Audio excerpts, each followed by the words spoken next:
Olúṣèyí Àṣàfẹ́ gẹ́gẹ́ bíi master of ceremony radio and television presenter. Mo jáde lọ lọ́jọ́ kan lọ́jọ́ cultural day láti ṣe àwárí àwọn ọmọléèwé tó mọ àṣà àti èdè Yorùbá dáadáa àti láti fún wọn ní ẹ̀bùn tó jọjú. Nígbà tá a délé ìwé kan ẹ pẹ̀lẹ́ o. Àwa nìyẹn o, ẹ ṣeun o. Kí lẹ ń ṣe níbí ilé ni? À ń ṣe cultural day ni. Ṣé ẹ máa ṣa Yorùbá dáadáa?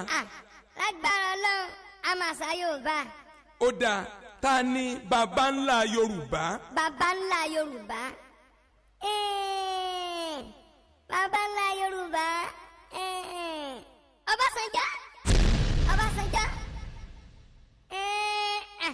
Ṣé báwọn náà ló kù ní bàbá fún wa? Ó dára, dárúkọ òrìṣà kan tí gbogbo Èkó ń bọ. Òrìṣà tí gbogbo Èkó ń bọ. Tinubu. Tinubu náà lòrìṣà tí gbogbo Èkó ń bọ. Ó dára, dárúkọ ọba aládé tó gbajúgbajà jù nílẹ̀ Yorùbá. Ọba aládé tó gbajúgbajà jù nílẹ̀ Yorùbá. King Sunny Adé. King Sunny Adé.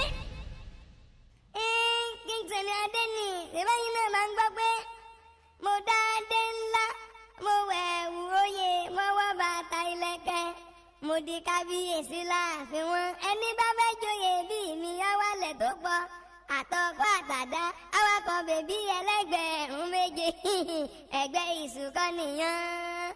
King Sunny Adé níjọ́.